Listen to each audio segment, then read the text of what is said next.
Damien Sébron, j'ai 46 ans. La ferme, donc, c'est une ferme en polyculture élevage, avec une partie volaille, une partie viande bovine, vache allaitante, et une partie transformation de céréales avec une meunerie. Et ça représente 4500 volailles à l'année, ouais, c'est ça, et puis un troupeau de 25 vaches allaitantes. Le tout sur une surface de 75 hectares à peu près. On est en Maine-et-Loire, donc en Anjou, sur une région qui s'appelle le Layon, donc une région viticole. Donc très peu de pluviométrie, 650 à 700 mm par an, avec des terres assez légères. Voilà, on est sur des limons sur schiste. Okay. Et moi, je suis la particularité, en plus, j'habite sur un coteau. Voilà, donc, pas de sol. Pas de sol. Mais un terroir. Ouais. Donc, conversion de la ferme 94, la ferme passe en bio en 96. Mon père arrive à la retraite. Qu'est-ce que je fais? C'est l'occasion. L'outil est là. Oui. En 2009, je m'installe. Et je refais une formation quand même à l'agriculture biologique entre-temps. Moi, quand je m'installe, l'idée, c'est de travailler à deux. Okay. Voilà, l'idée de la ferme, c'est de monter la structure, donc augmentation du nombre, optimiser les bâtiments. Les bâtiments étaient de 40 mètres carrés.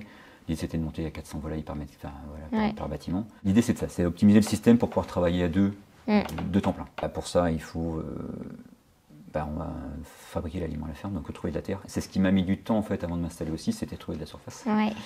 35 hectares, il fallait trouver des terres. Si avec 35 hectares, c'est pas évident. Enfin, voilà. Soit on faisait des céréales pour les volailles, soit on faisait du foin pour les vaches. J'ai trouvé 15 hectares, mais à 7 km. Et j'en retrouve après, de toute façon à monter petit à petit, mais par contre pas autour du siège d'exploitation. L'avantage, c'est que les terres que je retrouve, c'est des terres un peu plus profondes. Donc on peut imaginer culture de céréales pour les volailles, avec une rotation différente que celle sur la ferme, avec le pâturage, choses comme ça. Et sinon, toutes les terres sont en fermage. Dès le départ, en fait, mes 3 ateliers sont mis en place, et puis progressivement, on augmente en quantité de volailles. La structure est montée, l'idée c'était vraiment de travailler à deux. Il me faut quelqu'un en fait. Donc aujourd'hui, c'est ça, moi temps plein, plus 3 jours de semaine pour une salariée.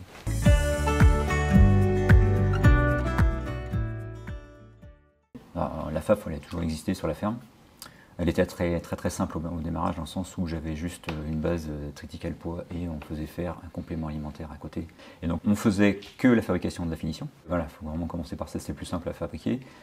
En fait, il faut savoir que c'est l'aliment qui est le moins riche en protéines, donc on peut plus facilement le compléter. Et puis voilà, on va dire que c'est moins grave de se rater sur la finition, dans le sens où on va dire que plus de 50% de la volaille est faite. Enfin, si on a bien géré le démarrage, la croissance, on a un animal qui est bien lancé. Enfin, moi, c'est le constat que j'en fais. On peut finir tranquillement. Donc, voilà. Et puis, avec l'arrivée du logiciel AFIFAF, dans lequel j'ai participé à la création, j'ai pu développer l'alimentation pour la croissance, la phase croissance en fait, des volailles. Okay. Grosso modo, le démarrage des volailles, c'est 1 kg pour une volaille. Oui. C'est tellement pointu, technique, microbiologique, voilà. L'idée, c'est surtout d'être autonome sur les phases de finition, choses comme ça, et puis phase de démarrage achetée pour l'instant. On a nos matières premières. On peut même, voilà, mon mélange que je fais sur ma ferme, il suffit que j'analyse, je sais mes taux de protéines pour les petits pois, les choses comme ça, machin dedans. Je rentre, je peux l'incorporer dans le logiciel. Donc mon logiciel, voilà, je peux incorporer mon coût, je rentre mon coût d'aliments. Donc ça, je prends toutes mes matières premières, avec mes coûts d'achat derrière, si c'est de l'achat ou si c'est de la fabrication. Et je demande, voilà, moi je veux élever des volailles, je veux faire la phase finition, par exemple, ce qu'on disait tout à l'heure, en tant de jours, 120 jours, c'est ce que je fais. Je lance la bécane, et ça me sort la meilleure ration possible. Alors déjà, ça me dit si c'est possible ou pas, avec les ingrédients que j'ai pu rentrer. Et en fonction de ça, ça me calcule l'aliment qui va performer au meilleur coût.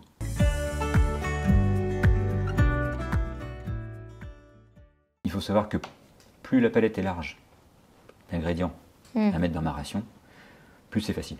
Et moins je prends de risques. Alors, j'ai ma base, triticale pois, févrole en fonction des années, je pense qu'il y a un petit peu de ça dedans. Je mets du blé aussi dans mes triticale, blé, févrole, parce que voilà. Pois, c'est un petit peu ça ce qui évolue comme mélange, c'est vraiment ma base. À partir de là, je vais compléter avec tourteau de colza, un tourteau de tournesol. Et puis, je vais avoir, si je peux avoir aussi maintenant, j'incorpore du tourteau de cameline. Avec ça, je vais incorporer graines entières. Donc, je cultive du tournesol. Je voulais faire presser, mais que je mets maintenant en graines entières. Donc, j'ai de la mouture sur la ferme. Rentre dans l'incorporation aussi d'aliments, le son. Voilà. Et tout ce qui est quart de tri. Parce qu'en fait, pour avant de trier, pour aller dans le moulin, il faut que ce soit nickel. Donc, tout ce qui est petits grains de blé, par exemple. Aujourd'hui, je travaille aussi avec les aliments Mercier, à Beaulieu-sous-les-Roches, qui me fournissent ce qu'ils appellent le VIMA. Ça sert à compléter en fait une ration à base de triticale, ou blé, févrole et pois et maïs. Et moi, je m'en sers en fait comme un complément protéiné et minéraux. C'est une sécurité pour moi. La ration, l'équilibre méthionine-lysine, si tu veux, choses comme ça pour fabriquer l'aliment. Il ne suffit pas d'apporter les protéines. Moi, c'est ce que j'ai fait bêtement en fait au départ, en disant bah, voilà, j'ai les rations des fournisseurs, je vais copier en fait. Mais non, c'est beaucoup plus complexe que ça. Il y a des équilibres à respecter. Bah, un aliment qui vient à manquer, ça pénalise pas tant que ça en fait. Sur une phase, par contre, oui, je vais pas jouer à ça sur une phase croissance. Ouais, c'est ça. Les tourteaux qui peuvent me manquer, je vais peut-être les supprimer sur la. Je fais les deux. Sur la phase finition, je vais les supprimer. Par contre, sur la croissance, on va rester hyper carré. Ouais.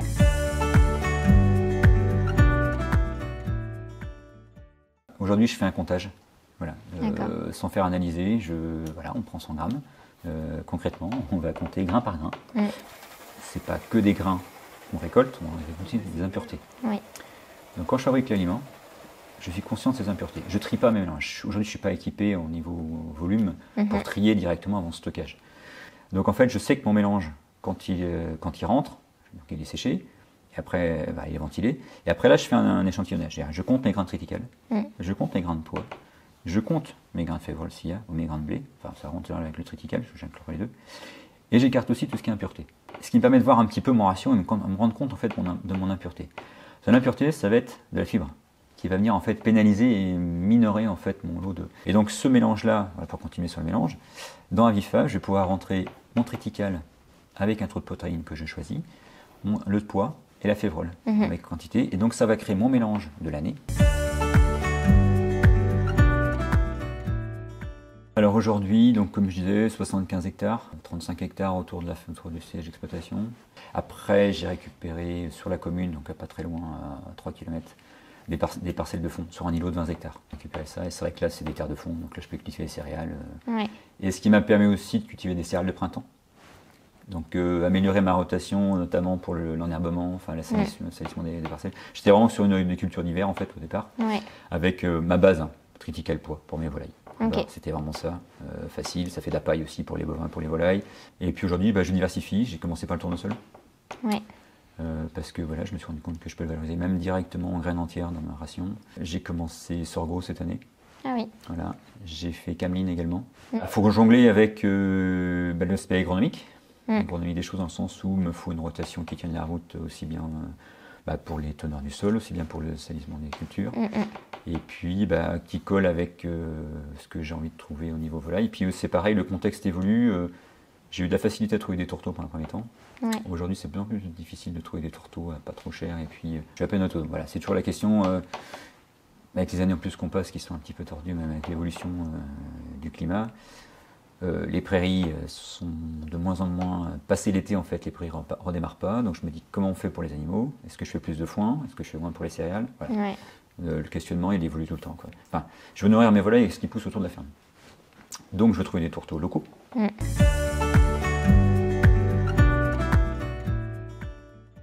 Déjà, ça commence dans le champ. Dans le sens où je suis souvent le dernier à récolter. On a notre machine, donc c'est moi qui récolte. Parce qu'en fait, moi, l'idée, c'est pas de le vendre, c'est je stocke tout, comme tu disais. Et moi, j'ai besoin que le grain, il se garde toute l'année, jusqu'au mois de juin l'année prochaine. Et à partir du moment où il est récolté dans de bonnes conditions au départ, je suis sûr qu'il va se conserver correctement en fait derrière. Alors ça, c'est la première des choses, la récolte. Bien attendre que ce soit bien sec. Tu vois, puis à l'aspect de la culture, tu sens qu'elle est bien sec, ça sonne. Et puis tu croques dans le grain, tu sais qu'elle est sèche. Alors j'ai des cellules, donc on verra des cellules qui ont été construites, qui ont été auto-construites en fait. Avec récupération de grandes planches de bois, choses comme ça. Donc l'avantage du bois, c'est que c'est pas du métal, donc il n'y a pas d'effet condensation quand on se met à souffler le grain. Ça, c'est un des avantages. Bon, après, c'est au niveau insectes. Les insectes me mettent aussi dans le bois. Voilà, c'est l'un côté inconvénient, mais bon, j'ai ça comme structure. Donc on fait avec ce qu'on a. Et donc en fait, je mets une première couche, et moi j'ai, sans avoir acheté tout un système de ventilation très onéreux, c'est des drains, en fait, des tuyaux PVC, avec des grands drains jaunes qu'on peut avoir. Et donc ça s'est fabriqué sur maison. Et puis par contre, j'ai acheté une grosse ventilation classique de silo, là. Et dès le premier jour, on stocke le grain. Dès que la première couche est mise, le soufflerie tout de suite dès le premier soir. Et ce qui permet à la première couche qui est dans le fond du silo, première fois, de ventiler une première nuit. Et voilà, on commence déjà à ventiler le grain. Ça, c'est super important. Il faut savoir que voilà, la ventilation ne va pas s'arrêter pendant tout l'été. J'ai pas forcément besoin d'avoir un ventilo par cellule. On a fait un système de communication en fait entre cellules. J'ai une grosse ventilation avec différents tuyaux extérieurs qui vont rentrer dans chaque cellule pour souffler. C'est pas tant le volume, c'est pas tant la force qui va être intéressant, mais c'est ce petit courant d'air en pied de cellule. Et à partir du moment où on a commencé à sécher en fait le pied de cellule, bah, c'est bon. Petit à petit, en fait, le grain va monter, puis on va sécher petit à petit. Voilà. Que dès qu'il pleut, on arrête. Ok. Donc c'est des pluies en août, en septembre, paf, on arrête. Et puis on va recommencer aux premières gelées. D'accord. Donc soit décembre, soit janvier. Un temps sec. Là, on en remet une couche pour être sûr de conserver notre grain. En fait, l'idée, c'est de descendre la température du grain dans la cellule. Parce que malgré tout, le grain il garde la chaleur. Un bon film sanitaire, voilà, c'est le top. Si on peut vider les cellules avant récolte, ça c'est génial. Laisser un mois. Puis je fais déjà sans aliments dedans. Bien nettoyé. Bon coup de balai, soufflerie. Maintenant, je le fais carrément au compresseur. En fait, je rentre dedans. Puis les aspérités du bois, j'essaie de nettoyer, des choses comme ça. Et je peux faire aussi un traitement pyrètre. Voilà. Dans la cellule avant la récolte pour baisser un peu là. Si vraiment on voit qu'il y en a pas mal, l'infestation, l'idée c'est de baisser le niveau. Quoi.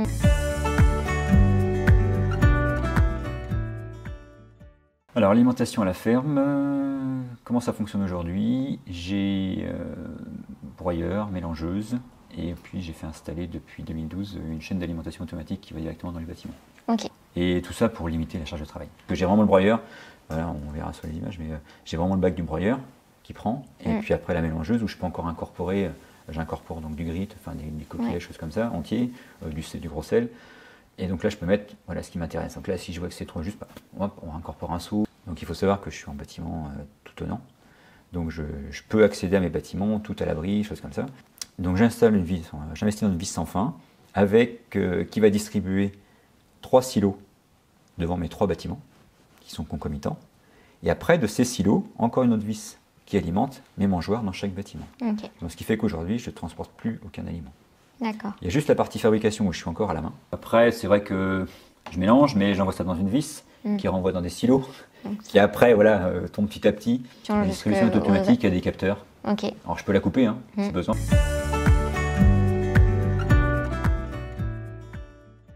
Grosso modo, quand on fait la ration, il faut 25% de la ration avec un grain de blé coupé en 4. Donc moi ça m'intéresse parce que tous les petits grains de blé qui sont écartés en fait au niveau du trieur rentrent directement en grain entier dans la ration. Comme je disais tout à l'heure, j'essaye de garder 25% de grains, un grain de blé, un beau grain de blé coupé en 4, là, il faut absolument ça, 25% de la ration. Quoi. Si vraiment j'ai pas ça, j'hésite pas à rajouter du triticale entier. Quoi. Les volailles vont prendre le grain, ils vont prendre des morceaux plus gros, de couleur. Si on est en phase de croissance, on va prendre le maïs, parce que j'achète du maïs quand même pour compléter, pour être tranquille. Du coup, elles vont prendre les gros grains et puis elles vont laisser le fin. Mais dans le fin, on va avoir les tourtereaux, les minéraux, choses comme ça, des trucs super importants. Donc, on coupe la chaîne d'alimentation et finissent les gamelles et on relance après. Ça m'arrive aussi de lever la mangeoire et puis regarder ce qui reste. Et puis là, je constate ce qu'elle mange. Ouais. Donc, juste dire, mon aliment il est pas assez en ce moment, mon broyeur, là, je fais trop faim. C'est pas parce qu'on a une ration qui est faite au départ que, attention, surveiller tout le temps.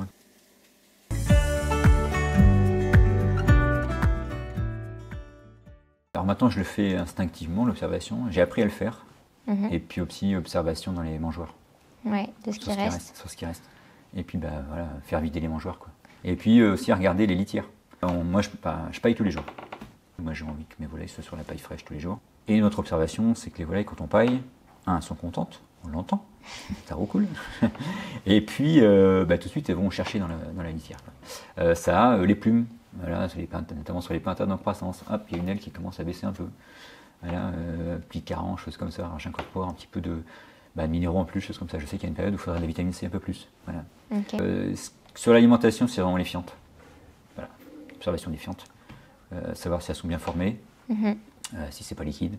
Comment elles sont bien formées, il y a un peu de blanc, il n'y a pas trop de blanc, des résidus de protéines c'est pas trop assimilé. Bon.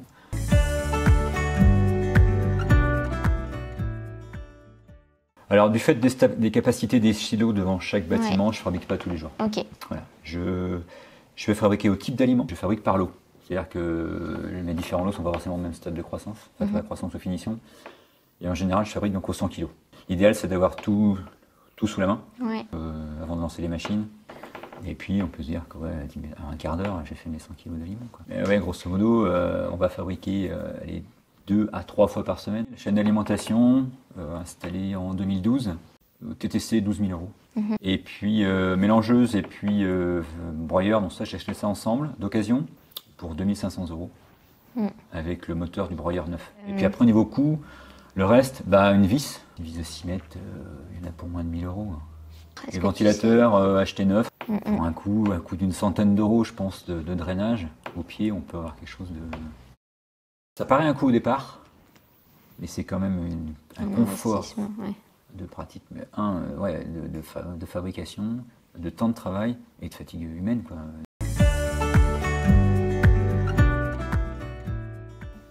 Le fait de fabriquer l'aliment, je suis en cohérence avec ce que j'ai envie de défendre. C'est-à-dire, moi, je veux produire des volailles avec ce qui pousse sur mon territoire, une petite région. Donc là, je suis content et ça me conforte dans ma fabrication d'aliments.